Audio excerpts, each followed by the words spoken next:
Sani puwersa ang mga negosyante at mga manggagawa para humingi sa gobyerno ng konkretong aksyon laban sa korupsyon na nakalkal sa pagputok ng flood control scandal. Giit nila kapwa sila apektado rito. Yan ang agenda report ni Paulo Barcelon.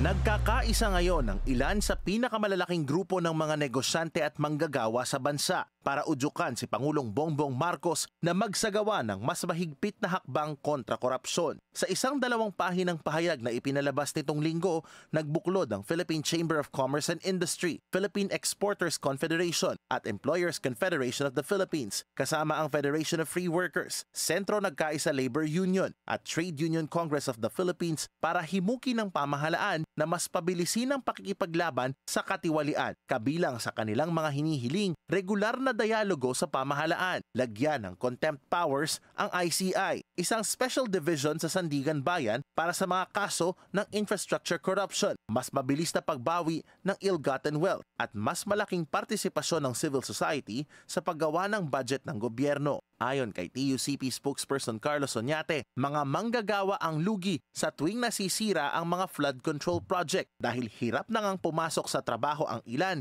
ang buwis na buwanang binabayaran na pupunta lamang sa katiwalian.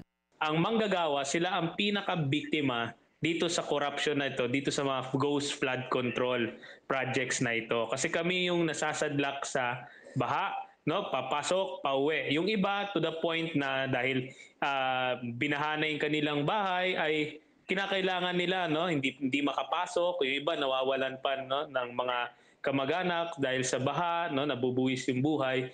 Dagdag ni Oñate, kung ang mga negosyante ay naaapektuhan ng kawalan ng mga namumuhunan, dagok din sa labor force ang mga nato-turn off na investor dahil ibig sabihin nito, maaring mabawasan ang mga nagbubukas na trabaho.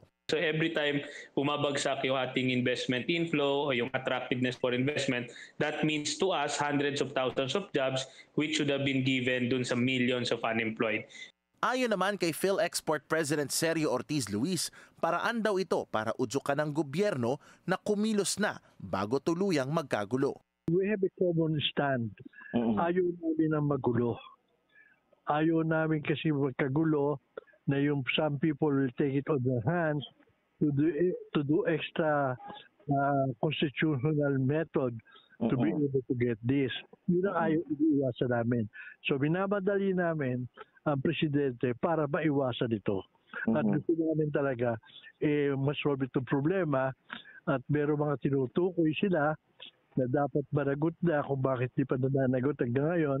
Dagdag ni Ortiz Luis, sa halip na sumama sa mga protesta, mas pinipili ng ilang negosyante na direktang ipahayag ang kanilang panawagan sa pamahalaan para agarang tugunan ang flood control scandal. Kabilang dito ang panukala ni DPWH Secretary Vince Dizon na agarang maglunsad ng civil forfeiture proceedings para makuha ang mga ari-ariang hinihinalang galing sa pondo ng flood control projects. Para sa agenda, Paulo Barcelon, Billionario News Channel.